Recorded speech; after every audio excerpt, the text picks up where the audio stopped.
Da 13 giorni i ricoveri in ospedale per Covid in Veneto sono in lieve flessione sia nelle terapie intensive che nei reparti non critici, ma questo non significa che l'andamento abbia preso una linea in discesa.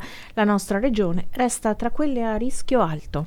Le curve degli ingressi e delle dimissioni si stanno invertendo, ma fino a 13 giorni fa gli ingressi erano superiori alle dimissioni, cioè non è che si svuotano le terapie intensive e muoiono tutti, è che noi abbiamo meno carico di prima.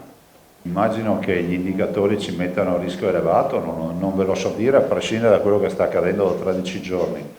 Ma il vero tema è importante che i coefficienti, le valutazioni che farà l'Istituto Superiore della Sanità si basino su dati omogenei.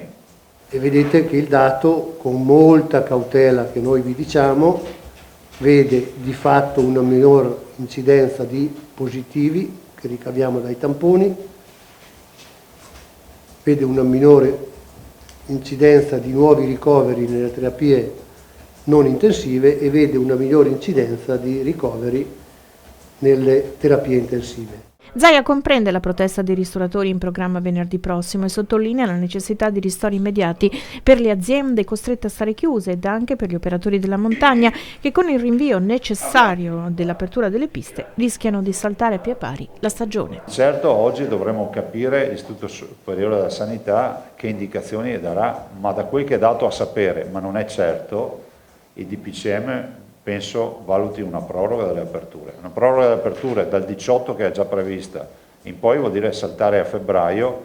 Non ho l'impressione che la situazione cambi da qui a febbraio, per cui è fondamentale che diano i ristori. Assolutamente contrario all'ipotesi di andare al voto. Do la valutazione che in questo momento ci vuole senso di responsabilità, lo dice una persona che ha sempre sostenuto che il voto sia sanificatorio. In un momento come questo pensare di affrontare una campagna elettorale la vedo veramente tragica, anche perché conosciamo quali sono le modalità di questo Paese nell'affrontare le campagne elettorali. Ma a parte il fatto che non ci sono neanche le condizioni, col divieto di assembramenti, con le zone eccetera, non ho capito che campagna sarebbe poi, oltretutto.